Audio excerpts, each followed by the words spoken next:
So someone asked me recently what my thoughts were on like self-discipline in your mind versus staying away from trigger foods altogether. And what she meant was she was basically saying like she listens to, I think it was Liv Schmidt, who says like, hey, you need to retrain your mind so that you don't overeat, blah blah blah.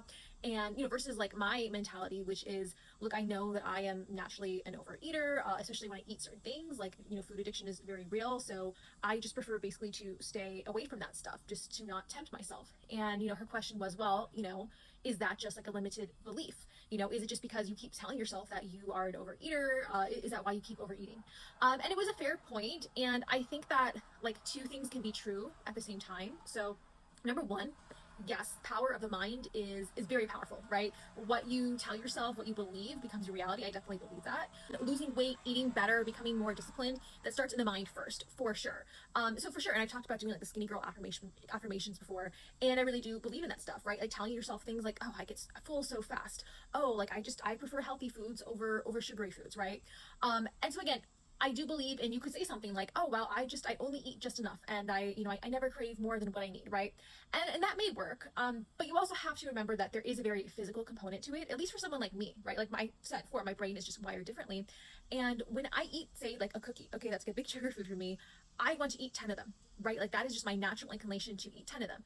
Now, of course, especially at this point, I am at the point where I have the discipline where if I had to, gun to my head, right, I could pick up a cookie, eat just one bite or eat just one, and go about my day, right? I could do that if I really had to. If I was saying, oh, I'm a skinny girl, I only eat just enough, blah blah blah, whatever.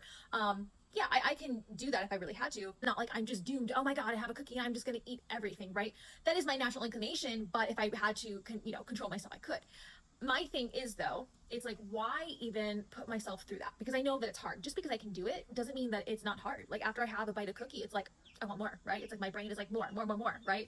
And yes, I can control myself, but it's not as easy. It's not as easy as say when I eat a bite of apple. I can eat a bite of apple, go about my day, and never think about it. You know what I mean? So for me, it's like, why set myself up like that to begin with? I think having those affirmations and having that belief system is great for cases where you do just want to have a cookie, or you are in a situation where maybe you're going to slip up and you're going to eat that stuff, whatever. For me, it's just I don't know. I would rather not have to use so much discipline, you know what I mean, every single day, and instead just opt to eat other stuff that doesn't make me feel that way. And so for me, like my skinny girl affirmations would be, I just naturally don't crave that stuff. I naturally crave fruit over cookies, right? That's my kind of affirmations. That works for me. So that way I don't feel like I have to use discipline. I don't have to work as hard. And that way I also don't feel like I'm missing out on anything. Yeah, so I don't know. I hope that, explains it for some of you who are maybe wondering the same thing.